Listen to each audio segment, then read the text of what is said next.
A new update has arrived to GTA Online this week, which has brought about a ton of game changes along with a ton of great discounts as well. And today on the show, we will be talking about these discounts, and I will be giving you guys a review and a breakdown of some of the best purchases that you can acquire this week in GTA Online. This video is all about what to buy and also about what to avoid buying this week. I know that you put a lot of time and effort into building your wealth in this game, and it would be a shame to see it wasted on useless purchases, so I did the work for you this week by putting together this helpful buyer's guide so that you can get the most value out of your spending. And so with that said, as we get started, if you enjoy this video at any point, or if you just find it helpful, let me know by dropping a like on it. And if you want to stay up to date with everything GTA Online and Rockstar games, then please consider hitting that subscribe button with your bell notifications turned on.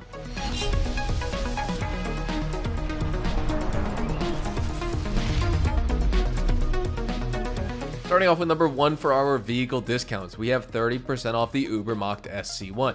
The SC1's acceleration is decent, but it's not on par with some of the top performing sports cars in this game. It features a powerful engine, allowing it to reach 0 to 60 in about 3.8 seconds, and while this is fast, it's still not the quickest in the sports category. The SC1 also has a top speed of around 124 miles an hour, which is respectable, but it isn't groundbreaking, and in comparison to other sports cars in the game, the SC1's top speed is rather average. It won't outpace the other faster cars in this class, but it can hold its own in certain situations.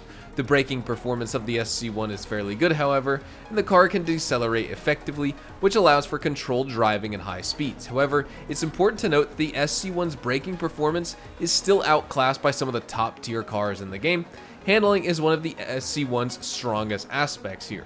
The car has a responsive and stable grip on the road, making it a joy to drive around corners, and the rear-wheel drive layout can lead to some oversteer if not managed properly, but this can also be used to your advantage when performing controlled drifts. Overall, the SC1 handling is well balanced, which makes it suitable for various types of races and driving situations. But moving on to number 2, we have 30% off the Bravado Greenwood. The acceleration of the Greenwood is very impressive, thanks to its ability to perform wheelies without the rear end hitting the ground excessively, and this allows the car to achieve faster takeoff speeds.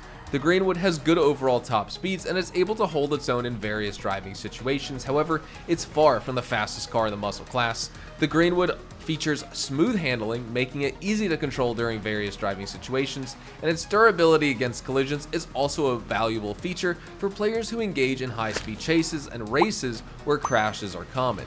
The Greenwood has several defensive options as well that can be added to enhance its survivability. The armor plating upgrade provides increased resistance to explosives, although it doesn't come with bulletproof windows. The missile lock-on jammer can also be installed to prevent homing launchers and other weaponized vehicles from locking onto the Greenwood, offering a layer of protection here. And the car can be equipped with slick proximity mines, which release a large amount of oil on the surface to cause other vehicles behind it to lose control when passing over it.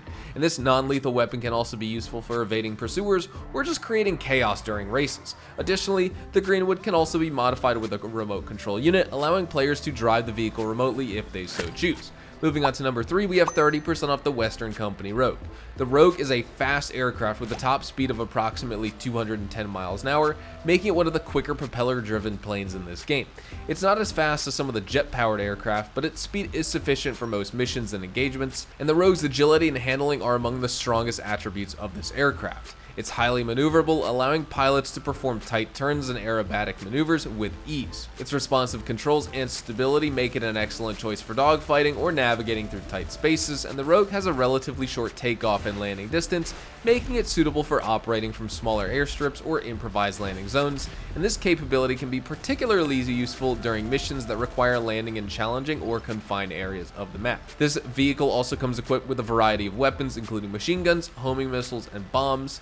The nose-mounted machine guns are effective against ground targets and enemy aircraft, while the homing missiles provide added firepower against more challenging ground opponents, and the bombing capabilities add versatility to the Rogue's arsenal here. But moving on to number 4, we have 30% off the Vapid Flash GT. The Flash GT boasts impressive acceleration due to its powerful engine and all-wheel drive layout. It's definitely one of the quicker sports cars in this game, and its acceleration is suitable for various race types, and it's also good for quick getaways during your missions that you're playing.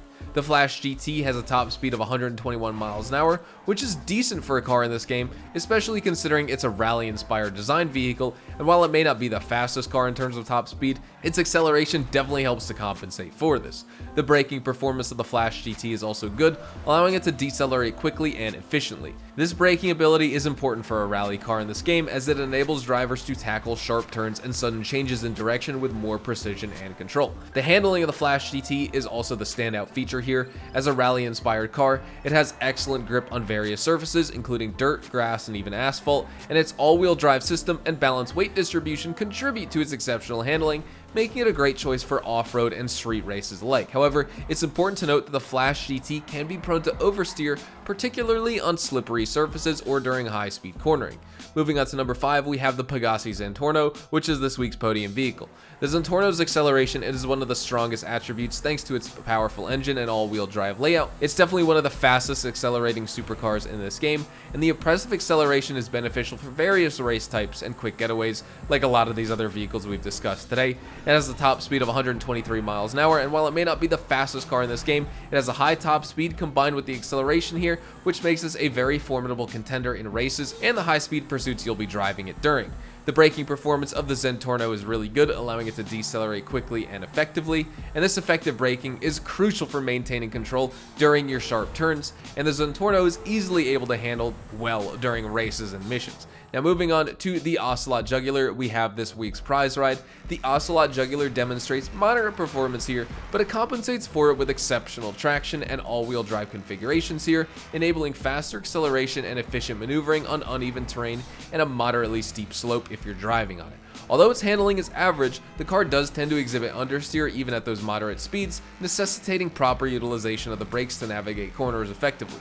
In terms of top speed and braking capability, the Jugular maintains a respectable level when compared to sports sedans like the Jackal and the Kuruma, and it is worth noting that the Jugular possesses an advanced handling flag, specifically the 11th one. Although its exact purpose remains unknown, it does seem to not really do much to performance here, so you don't really have to worry about it too much. Then we also have 30% off all hangar properties, all hangar modifications, and all hangar upgrades. If you've been waiting to acquire a hangar in GTA Online, I absolutely recommend that you pull the trigger this week. This is probably the best time to get one, and it's going to remain the best time to buy a hangar for a really long time. And while I imagine it does come around back on discount in the future, if you aren't planning on running the air freight cargo business, the hangar is still a necessity to own because it's where you can store all of your personal aircraft. You can also customize and modify them even further here as well. And when it comes to the business side of things, this week's it's also just not a bad idea because air freight cargo is 1.5 times money. And remember how Rockstar just permanently buffed the hangar business this past December with Drug Wars? Rockstar permanently made this business triple money in RP, and for this week Rockstar is giving a 50% bonus on top of that, meaning players will now be essentially earning 4.5 times money in RP